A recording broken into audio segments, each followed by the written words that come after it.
सभी बच्चों को मेरा खूब सारा प्यार और नमस्कार।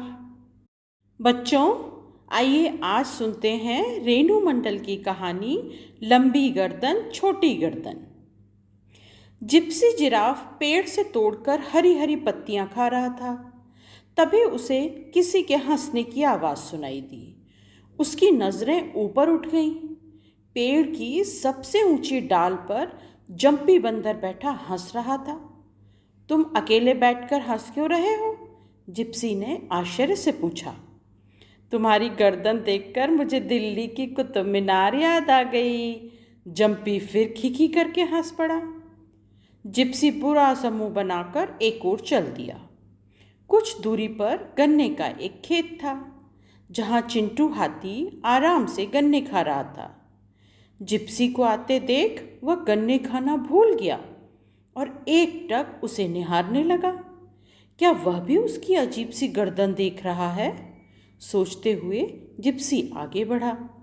रास्ते में उसने पीलू हिरन, वाइटी खरगोश, नौटी भालू आदि सभी जानवरों को अपनी गर्दन को घूरते हुए देखा। इन सभी जानवरों के पास सुंदर गर्दन है, बस उसी की गर्दन इतनी लंबी और अजीब सी है। क्या करे वह अपनी इस लंबी गर्दन का? इसे कैसे जानवरों से छिपाए? तभी उसके दिमाग में एक आइडिया आया और वह खुशी से उछल पड़ा। अगले दिन सुबह जिप्सी ने अपनी गर्दन पर ढेर सारे रंग बिरंगे स्कार्फ लपेट लिए। उसकी अलमारी में जितनी भी टाई रखी थीं, उन्हें पहनकर उसने बो भी लगा ली। उसने स्वयं को शीशे में निहारा और खुश होते हुए चल दिया बगीचे में। अभी वह बगीचे में घुसा ही था कि उसे जंपी की खीखी फिर से सुनाई दी। अब क्या है? जिप्सी ने आंखें तरेरी। देखो ना, इतने सारे स्कार्फ, टाई और बो भी तुम्हारी गर्दन को छिपा नहीं पा रहे हैं। जिप्सी ने गुस्से से जंपी को घूरा और वहां से नदी के किनारे जा पहुंचा। वहां बड़े बड़े घने पेड़ थे। उसने खुद को एक पेड़ के पीछे पत्तियों में छिपा लिया। तभी वहां टिंग टिंग कछुआ आया। जिप्सी को पेड़ के पीछे खड़ा देखकर वह बोला, अरे जिप्सी, यहाँ क्यों खड़े हो? जिप्सी ने अपनी गर्दन से पत्तियां हटाईं और उदास होकर बोला, मुझे अपनी गर्दन बिल्कुल पसंद नहीं है। चाहता हूँ इसे कोई न देखे। क्यों? टिंग टिंग की आंखें आश्चर्य से फैल गईं।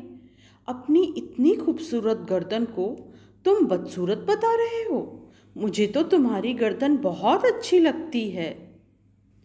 जिप्सी ने टिंग टिंग को गौर से देखा। मैं सच कह रहा हूँ दोस्त, तुम्हारी गर्दन बहुत सुंदर और काम की है। तुम इससे पेड़ की ऊंची डालियों पर लगी पत्तियां आराम से खा लेते हो, अपने दुश्मन को भी दूर से देख लेते हो। काश मेरी गर्दन भी तुम्हारे जैसी होती। टिंग टिंग की आंखों में आंसू आ गए। जिप्सी हैरान हो उठा। तुम्हारी ये छोटी सी गर्दन मुझे कितनी प्यारी लगती है।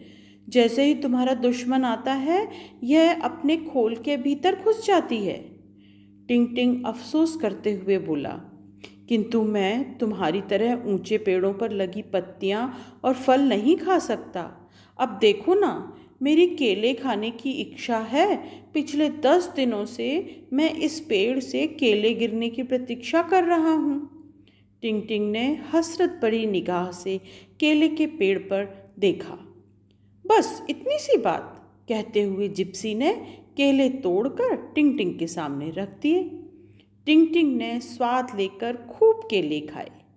जिप्सी बोला, टिंग टिंग, आज तुम्हारी बातों से मुझे एक सीख मिली है। प्रकृति ने हर प्राणी को अलग बनाया है। उसके हर अंग की उपयोगिता उसकी ज़रूरत के हिसाब से है। इसीलिए हमें जो कुछ प्रकृति ने दिया है, हमें उसमें ही खुश रहना चाहिए। तुम ठीक कह रहे हो जिप्सी, तुम्हारी वजह से ही आज मुझे अपनी गर्दन की उपयोगिता समझ में आई है। तो फिर आज से हम दोनों पक्के दोस्त हुए। जिप्सी ने मुस्कुराते हुए टिंग टिंग के गले में लाल रंग की टाई पहनाते हुए पूछा। हाँ बिल्कुल पक्के, टिंग टिंग ने कहा। तभी वहाँ उछलता कूदता जंपी आया और बोला, भाई तुम दोनों की जोड़ी भी अजीब है। एक की गर्दन शुरू होती है तो खत्म ही नहीं होती, दूसरे की गर्दन शुरू होने से पहले ही खत्म हो जाती है। किंतु आज जिप्सी ने उसके मजाक का बुरा नहीं माना।